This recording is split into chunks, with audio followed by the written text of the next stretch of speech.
नमस्कार। राजस्थान की तमाम फटाफट खबरों में आपका स्वागत है। राजस्थान की खबरों के लिए आपसे निवेदन की यदि आपने हमारे चैनल को सब्सक्राइब नहीं किया तो कृपया करके राजस्थान की खबरों के लिए आपके अपने चैनल को सब्सक्राइब कर लें। आप सब्सक्राइब करते हैं तो हमें हिम्मत होती है सही और सच्ची खबरें आप तक पहुंचाने की, वरना मीडिया में किस तरह की खबरें आपको पेश की जाती है यह आप भली भांति अब समझने लग गए हैं। इसीलिए मीडिया की हिम्मत हो गई कि वह टीचर्स को भी भला बुरा कह सके, लेकिन भला हो टीचर्स का जिन्होंने अपनी आवाज के दम पर पूरे देश में बताया कि मीडिया किस तरह से काम करता है। तो क्या है आज की बड़ी खबर? खासकर की बड़ी खबर, प्रदेश में शराब पीकर हाईवे पर वाहन चलाने से हुए सड़क हादसों में 5 साल में 834 लोगों की मौत हो चुकी है।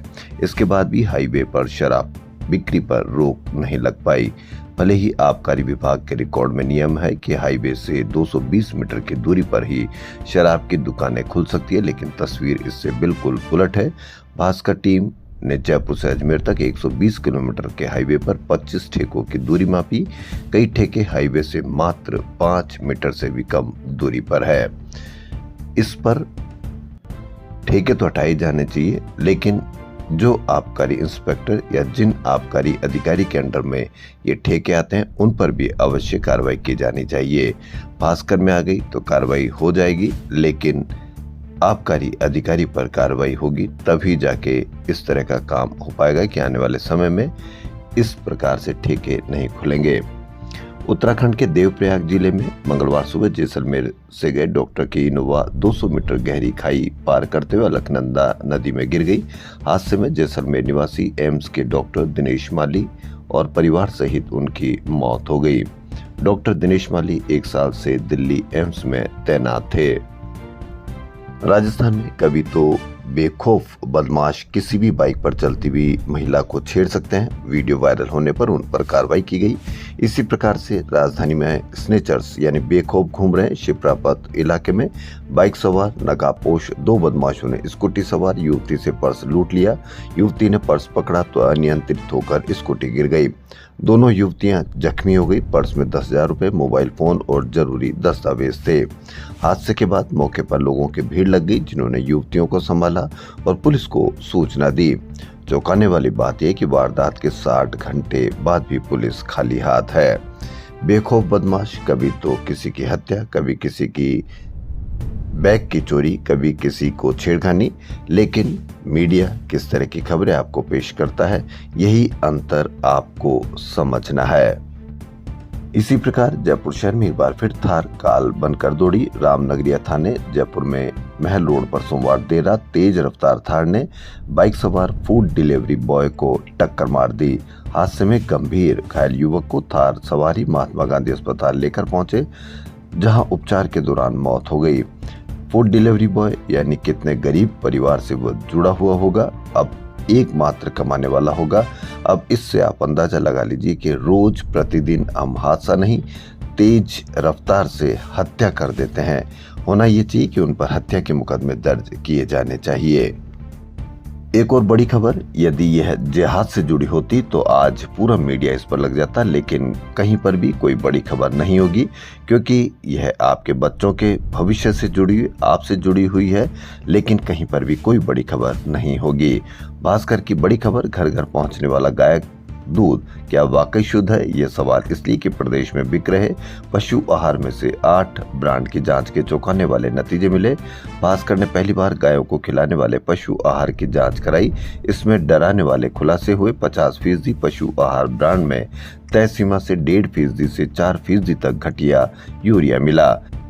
यह हाल शहरों का है। गांव में बिकने वाले 80% तक पशु आहार घटिया यूरिया वाला बिक रहा है। यह पशुओं के साथ साथ इनका दूध पीने वाले लोगों की सेहत के लिए भी बड़ा खतरा है। बच्चों में कैंसर, किडनी, लीवर और दिमाग से जुड़े रोग बढ़ रहे हैं। यहाँ तक कि जो गर्भवती महिलाएं इन दूध का सेवन करती, उसका असर गर्भ में पड़ने वाले बच्चे तक पर पड़ता है। लेकिन आप चिंता न कीजिए, मीडिया को चिंता है टॉफी की कितनी बिक्री बढ़ी या इस प्रकार की खबरें, ताकि आपके मन में कोई सवाल नहीं हो। आज विश्व साइकिल दिवस है। दुनिया भर में लोग साइकिल चलाकर सेहत बना रहे हैं, लेकिन जयपुर में साइकिल चलाना अब भी जोखिम भरा है। 2401 करोड़ रुपए के स्मार्ट सिटी मिशन के बावजूद शहर पैदल और साइकिल सवारों के लिए सुरक्षित नहीं बन पाया। हालात यह कि सरकारी वेबसाइट पर 10 रुपए किराए वाली स्मार्ट साइकिलें आज भी दिख रही है, जबकि शहर की 72% सड़कों से फुटपाथ गायब है। तो आप कैसे विश्व साइकिल दिवस पर आज हो सकता है कि कई लोग इस प्रकार का कार्य करें कि वह साइकिल चलाएंगे, फोटो खिंचवाएंगे और कल से वापस अपने वाहनों पर उतर जाएंगे। हीमोफीलिया रोग के बारे में क्या आपने सुना है? वह बहुत खतरनाक और गंभीर रोग होता है। हीमोफीलिया के मरीजों को इन दिनों जरूरी फैक्टर 8 और फैक्टर 9 इंजेक्शन नहीं मिलने से गंभीर परेशानी का सामना करना पड़। मरीज इलाज के लिए भटक रहे हैं। सरकारी अस्पतालों में फैक्टर 8 और 9 इंजेक्शन खत्म। हीमोफीलिया मरीजों पर दवा संकट। लेकिन आप चिंता मत कीजिए, क्योंकि मीडिया इस बारे में कहीं पर भी कोई खबर नहीं दिखाएगा। पुलिस मुख्यालय ने सोमवार देर शाम को पूरे प्रदेश में एक साथ 1103 पॉइंट पर ए श्रेणी की नाकाबंदी करवाई। इस दौरान करीब 74,000 वाहनों की चेकिंग की गई। चेकिंग के दौरान पुलिस ने 15,000 से ज्यादा वाहनों के चालान काटे। नीट समेत कई राष्ट्रीय प्रवेश परीक्षाओं में हाल के वर्षों में पेपर लीक और अनियमितताओं के आरोपों के बीच RUHS CUET 2026 बिना किसी शिकायत के संपन्न हुई। राजस्थान स्वास्थ्य विज्ञान विश्वविद्यालय ने मंगलवार को परीक्षा के 12 दिन बाद ही परिणाम जारी कर लगातार दूसरे साल तेजी और पारदर्शिता का रिकॉर्ड कायम रखा है। पुलिस ने विभिन्न क्षेत्रों में इस्पात सेंटरों और हुक्का बारों पर कार्रवाई कर 31 लोगों को गिरफ्तार किया है। भास्कर की बड़ी खबर, शिक्षा विभाग का ये कैसा आदेश। स्कूलों में न बच्चे आ रहे न शिक्षक। पौधारोपण के लिए 20 जून तक गड्ढे खोदने के निर्देश। जी हां, अब स्कूल टीचर्स गड्ढे भी खोदेंगे। राजस्थान में 1.5 वर्ष से लंबित पंचायती राज और स्वायत्त शासन के चुनाव को लेकर हाईकोर्ट ने 31 जुलाई की समय सीमा तय कर रखी है। इस मामले में राज्य निर्वाचन आयोग ने पंचायती राज और स्वायत्त शासन विभाग को पत्र लिखकर आरक्षण संबंधित डेटा जल्द उपलब्ध कराने को कहा है। हनुमानगढ़ के चारणवासी गांव जसाना में पेयजल सहित विभिन्न मांगों को लेकर मंगलवार को पूर्व पंचायत सदस्य रमेश बेनीवाल सुबह 9 बजे पानी की टंकी पर चढ़ गए, जबकि नीचे प्रशासक लालचंद नायक के नेतृत्व में ग्रामीणों ने धरना शुरू कर दिया। फर्जी डिग्री प्रकरण और अन्य गंभीर अनियमितताओं में घिरे मेवाड़ विश्वविद्यालय गंगरार पर राज्य सरकार ने बड़ी कार्रवाई की। उच्च शिक्षा विभाग ने विश्वविद्यालय में संचालित सभी पाठ्यक्रमों में नए प्रवेश पर आगामी आदेशों तक तत्काल प्रभाव से रोक लगा दी है।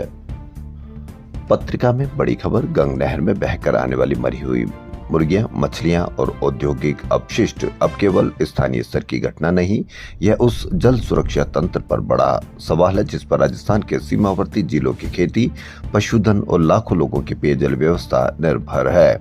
पिछले 1 दशक में कई बार बड़ी संख्या में मरी हुई मुर्गियां बाहर से बहकर राजस्थान पहुंची, लेकिन हर बार शुरुआती हलचल और FIR के बाद मामले फाइलों में दबकर रह गए। रामगंज मंडी, वर्ष 1971 के भारत बांग्लादेश युद्ध के वीर सैनिक अब्दुल गफूर आजाद उर्फ फौजी अब्बा का मंगलवार को झालावाड़ में निधन हो गया।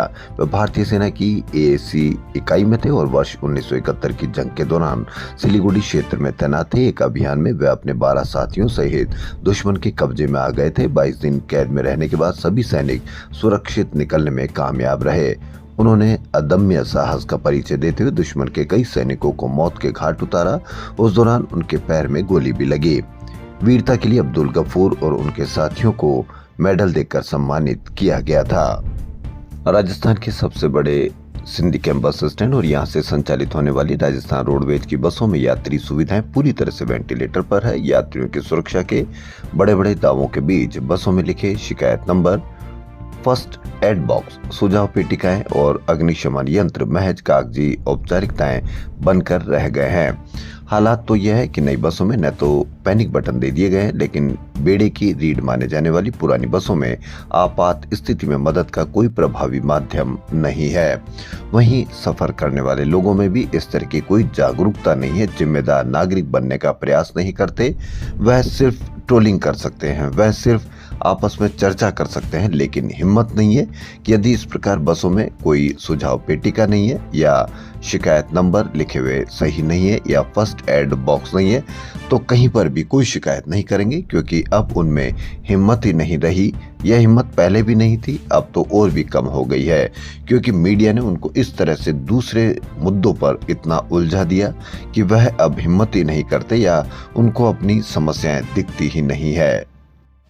पुलिस मुख्यालय के निर्देश पर मंगलवार को ट्रांसजेंडर समुदाय के अधिकारों एवं कल्याण के लिए राज्य व्यापी ऑपरेशन स्माइल के तहत एक दिवसीय कार्यशाला हुई। इसका उद्देश्य ट्रांसजेंडर व्यक्तियों को उनके अधिकारों के प्रति जागरूक करना और थानों के नोडल पुलिस अधिकारियों को संवेदनशील बनाना था। राजस्थान की खबरों में फिलहाल इतना ही। यदि आपको राजस्थान की खबरें पसंद आ रही तो आपके अपने चैनल को सब्सक्राइब कर लें। धन्यवाद।